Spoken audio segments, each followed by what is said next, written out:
I've been asked to stir up some tempers for the ensuing discussion that will happen afterwards, where we get to talk about how we want to do this in the next decade, I guess.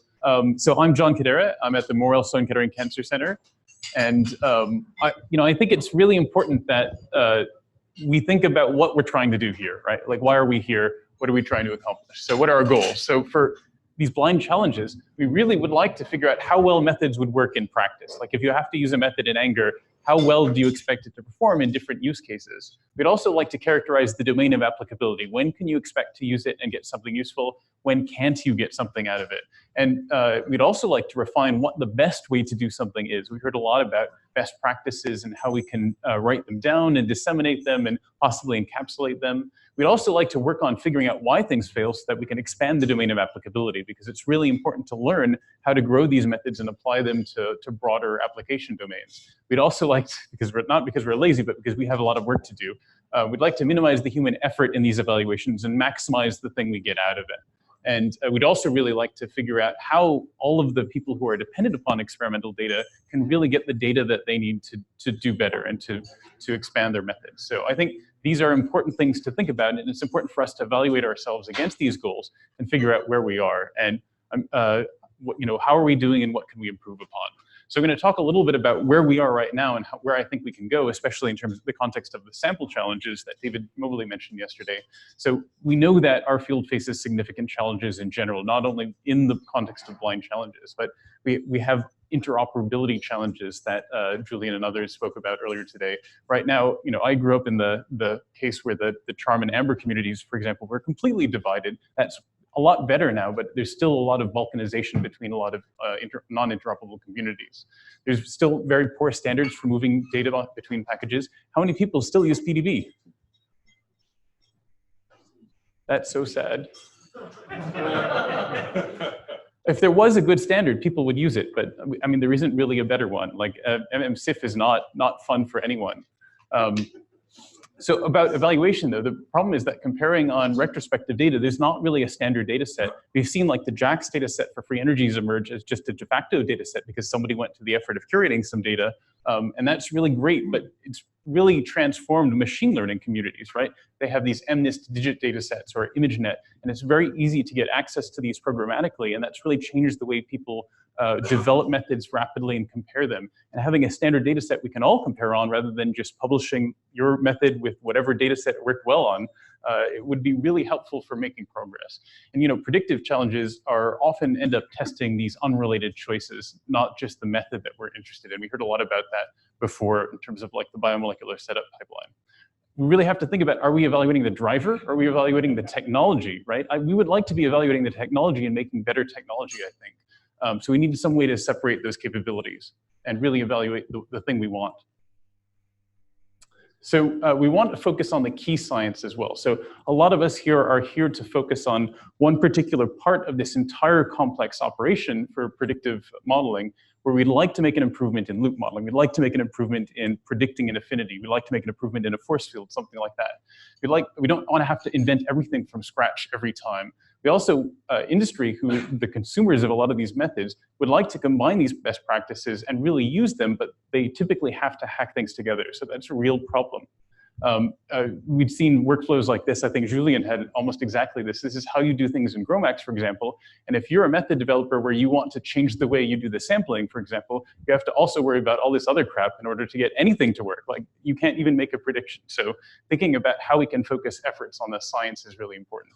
Reproducibility, we heard a lot from Julian, for example, on how it's a huge challenge and how they went to great pains to get different members of different communities to just run the same calculation, find bugs, and then try to find one set of settings that actually make things cohesive. So it's right now still really almost impossible to go from a published paper to re-implement it from scratch and get the same results. And it's also very difficult to translate the best performers, the really good performers that we saw the past 2 days, into a production pipeline right away, right? You need to hire a postdoc from that person's group and bring them over to your lab and then hopefully get them going after a couple of years and see if it works or not.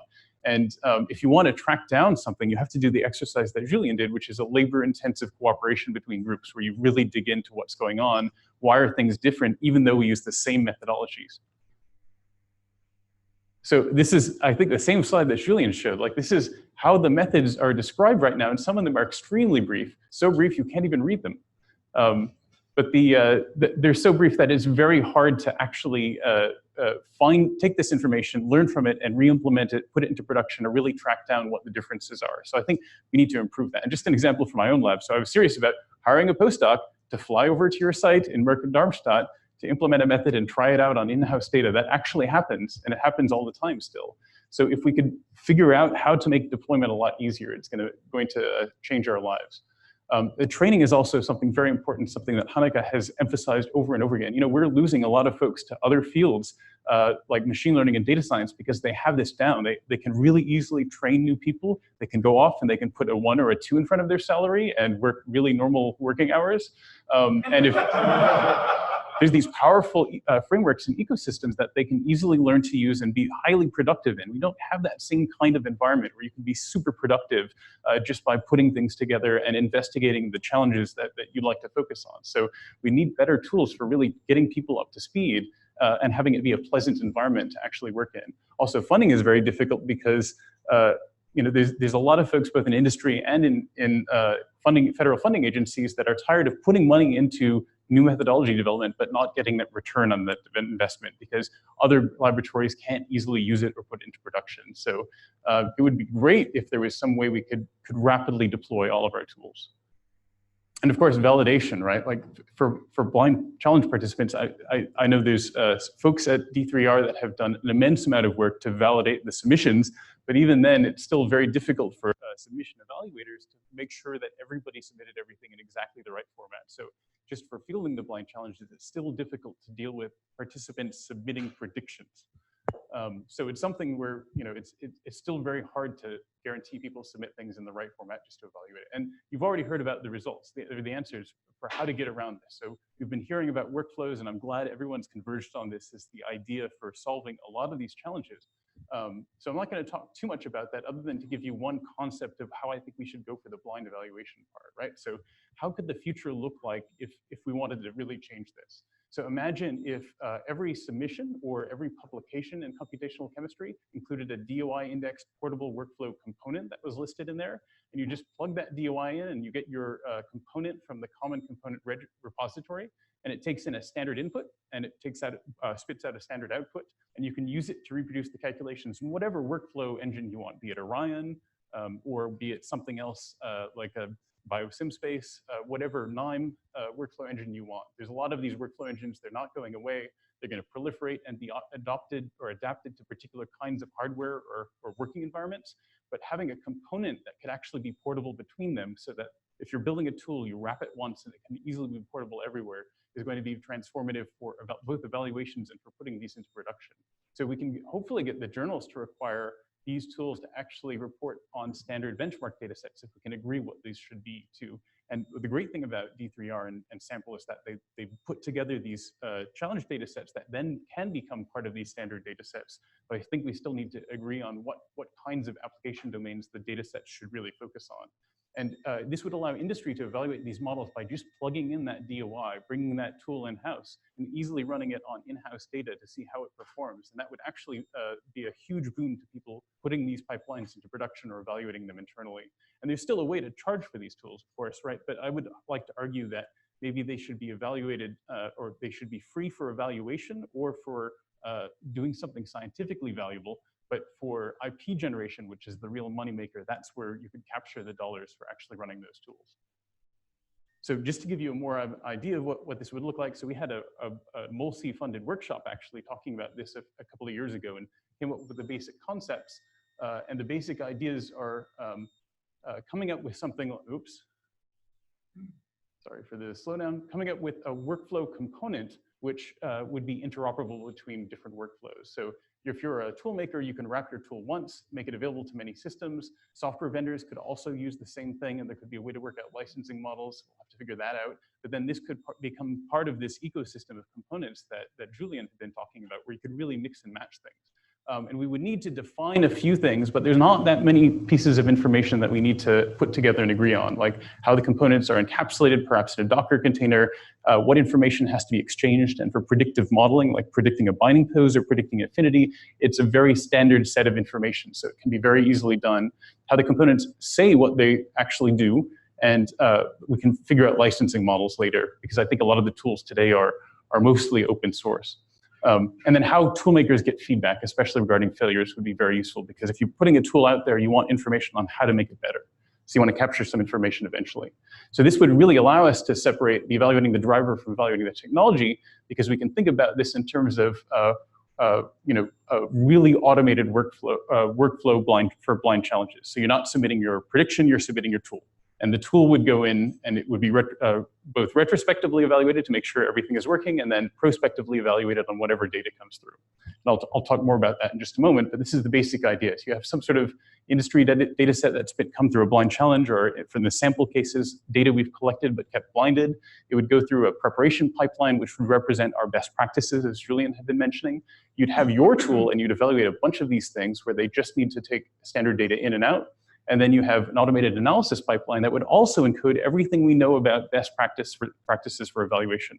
If Pat Walters were here, he might talk about his attempt to do this a few years ago with his model evaluation toolkit, which encodes a lot of great statistics, a lot of great uncertainties and bootstrapped error bars for what those statistics are.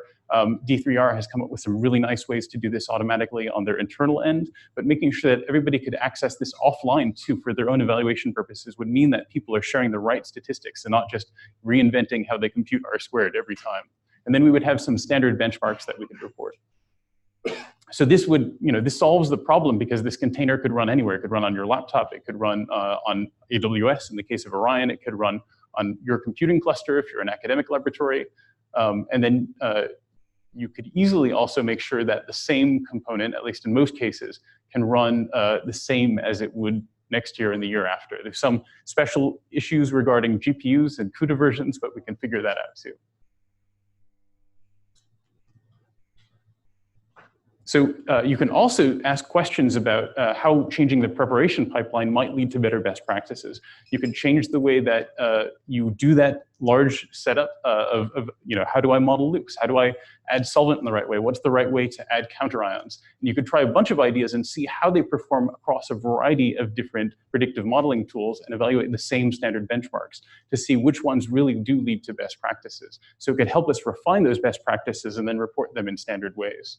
One way, of course, if David Mobley were here, he would say the Living Journal of Computational Molecular Science is a great way to put these things in writing and add references about why the standards are the way they are, the best practices are the way they are. And they are accepting a whole variety of papers on this topic. Just read a submission inquiry first, but there's a number of great best practices that are versioned as well. So we can make sure that these implemented pipelines correspond to the same version as the paper that they implement, so that you can synchronize what we say to humans as well as what we say to the computers.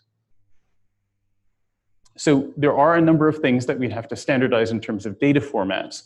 How you describe the biomolecular target, how you parameterize the small molecule, or how you describe the parameterized small molecule, perhaps if it is something that's supposed to evaluate different force fields. We could, people use like a PDB and MOL2, which are two of the worst formats on the planet, but we could find some way that is broadly useful, and then some prediction formats that end up being pretty standard and internet friendly, and then standard assessment formats that allow you to take that data and explore it in different ways, analyze it, plot it, really take it apart, dissect it, compare it. So right now, of course, it's even difficult to describe what it is we're supposed to be simulating, right? So if you go to the trouble of reading what's in the paper, for example, describing the target you're trying to simulate and the assay conditions, which still many people don't do, it's very difficult to make sense of this in a way that you can turn it into something that you can model easily. So, for example, we have abyl kinase T315I, this isoform 1A, residues 242 through 493, fused to an N-terminal his tag TEV tag, cleaved with TEV protease, incubated at high concentration, run at 100 microliter of 1 micromolar kinase, et cetera, et cetera. So you have to translate this into something that is actually a good mimetic. We don't even know what's important in this either. So it could be that some of these details matter, some of them don't. And that's something that we have to establish through the best practices as well.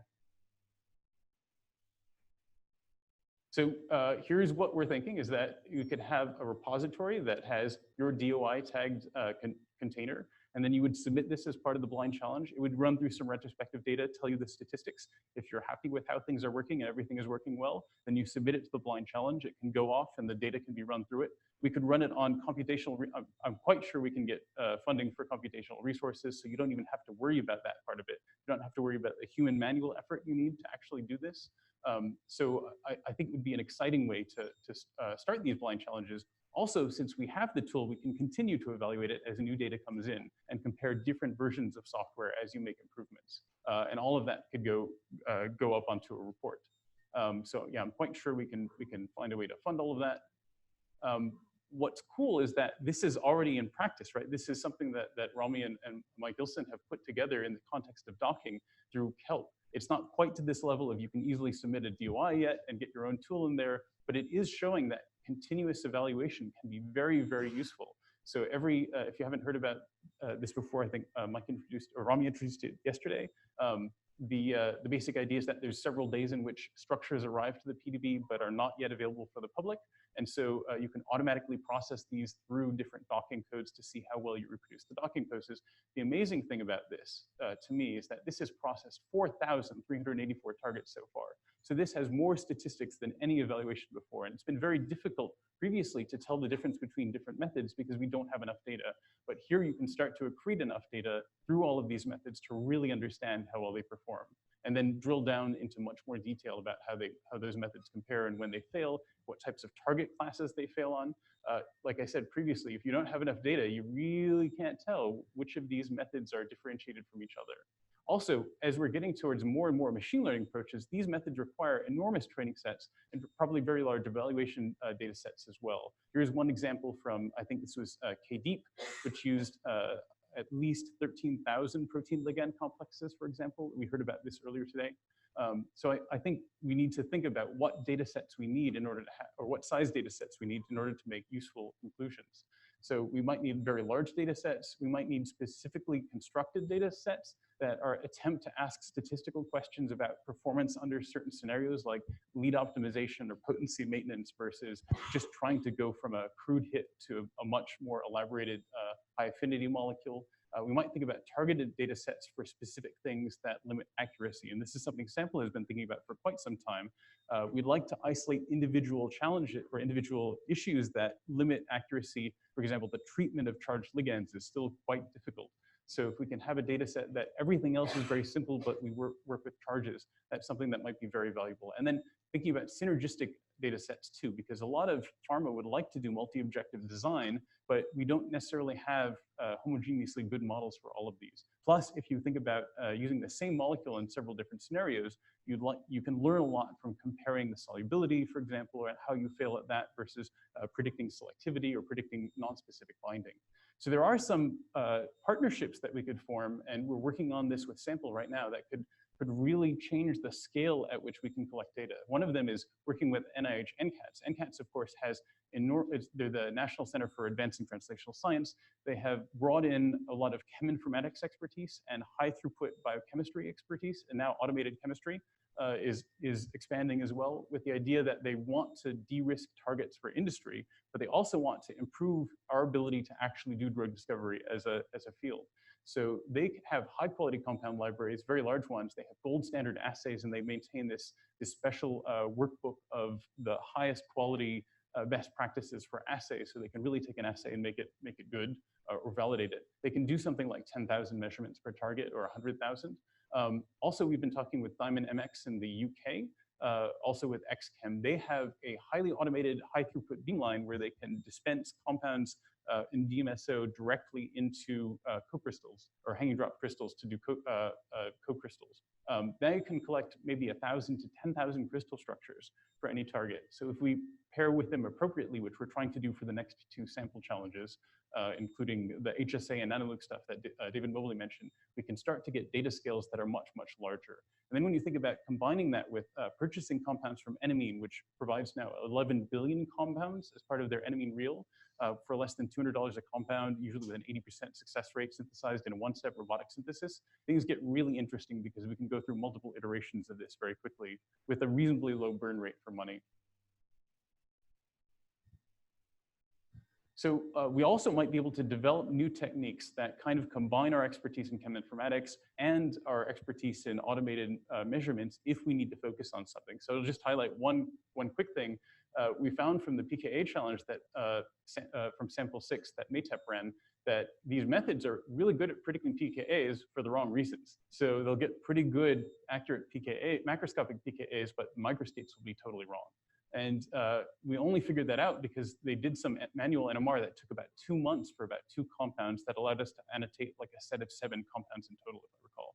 So one thing we might want to do is to figure out if we need a lot more microstate data, we should focus on having someone cultivate a totally integrated cheminformatics, high throughput NMR, 1D sample preparation and measurement, and automated data processing pipeline that would just focus on measuring microstates for lots of compounds and just grind through that until we can solve this problem for the field. So there are cases like this where if we just devote attention to it, we might be able to come up with a clever solution. Like nobody would do this because it's crazy, because they don't need it for in service of a project, just to collect a lot of NMR pKa data with microstates. But we would do it because we need it to make progress in this area.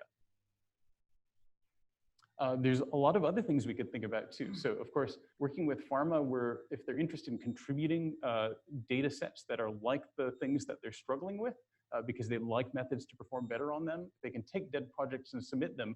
They can go through this life cycle where they first become a blinded challenge, and then eventually we also can elaborate on them if it's a good assay that can be replicated at NCATs. We could send more molecules through it, or we could do enamine molecules through it, in addition to being able to focus on other properties that are conjugate to the kinds of things that are important for that target.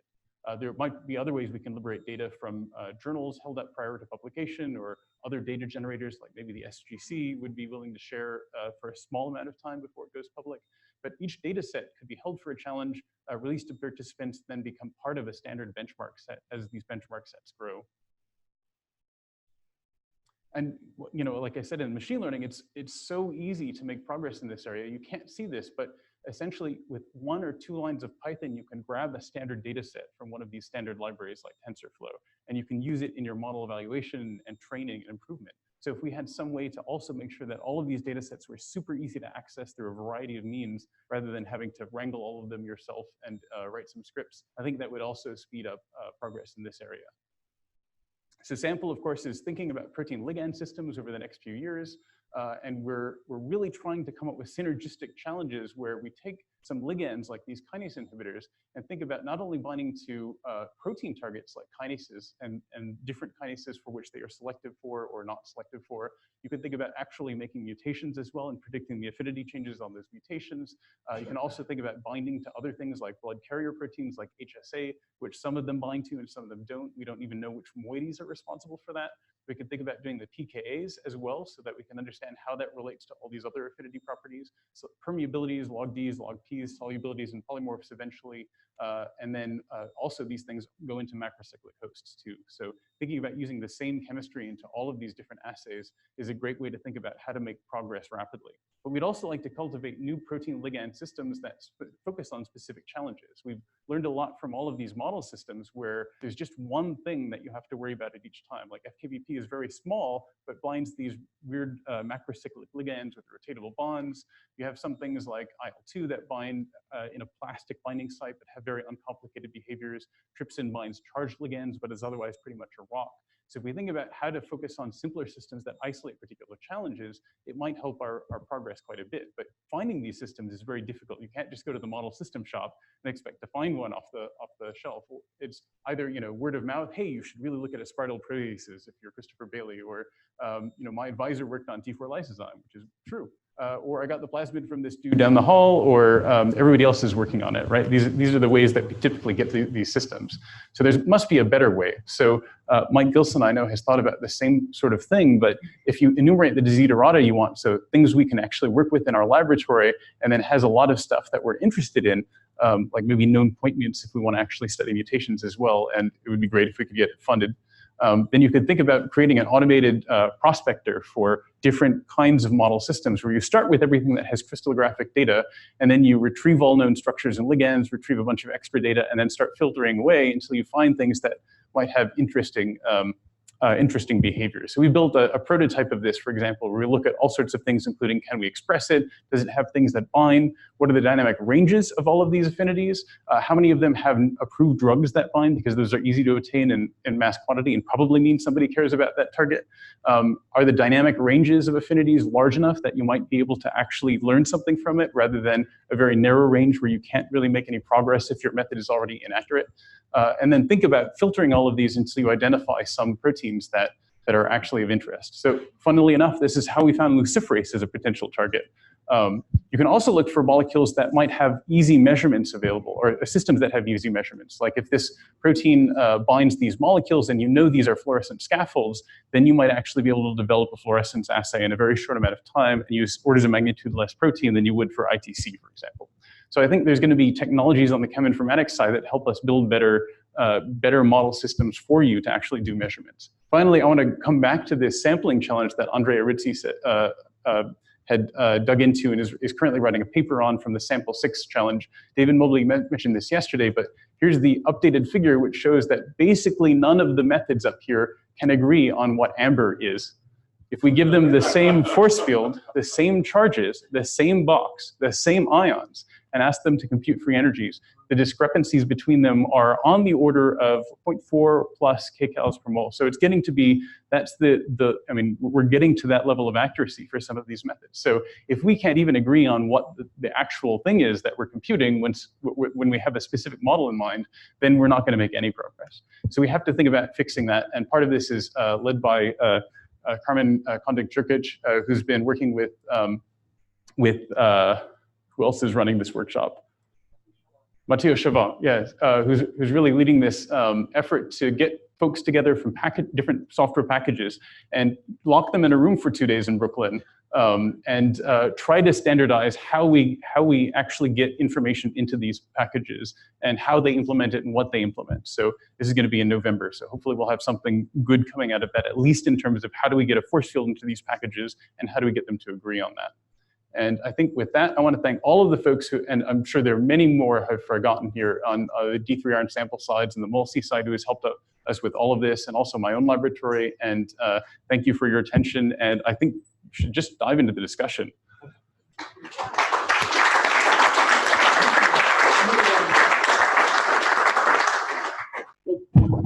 I wanted to, Romy and I thought maybe it'd be useful or at least interesting to show a few slides about what the proposal was that we put in that is not funded. So I can talk about that also to spark discussion, and you'll hear a lot that sounds reminiscent of, you'll hear a lot that sounds reminiscent of ideas that John and others have put forward. So let me just show you that. Let's see.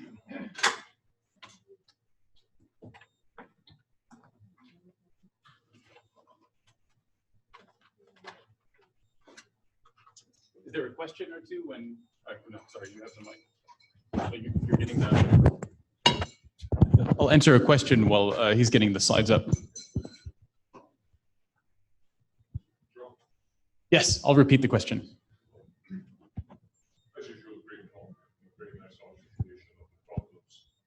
There are other domains, we think, climate sciences, areas of population sciences that struggle with similar problems. It's great for us to solve problems in a specific context, as long as we can borrow experience and guidelines from other domains. How do you divide what we need to do that is domain specific versus what is transversal to other computational domains? So Shantanu Jha asks, how can we balance, or what's the best way to balance domain-specific needs in computational chemistry with very large cross-cutting, cross-domain problems where we can both learn from their expertise and try to contribute to solutions? And I think the best way is to work with MolC. Would be my guess, especially with experts like yourself. But I think the advantage that we have and what we can bring into this is a very narrow use case, where if we're starting this for blind challenges that are very specific in scope, we can try a few things out and hopefully grow from there, but still incorporate the wisdom that's learned in other domains as well.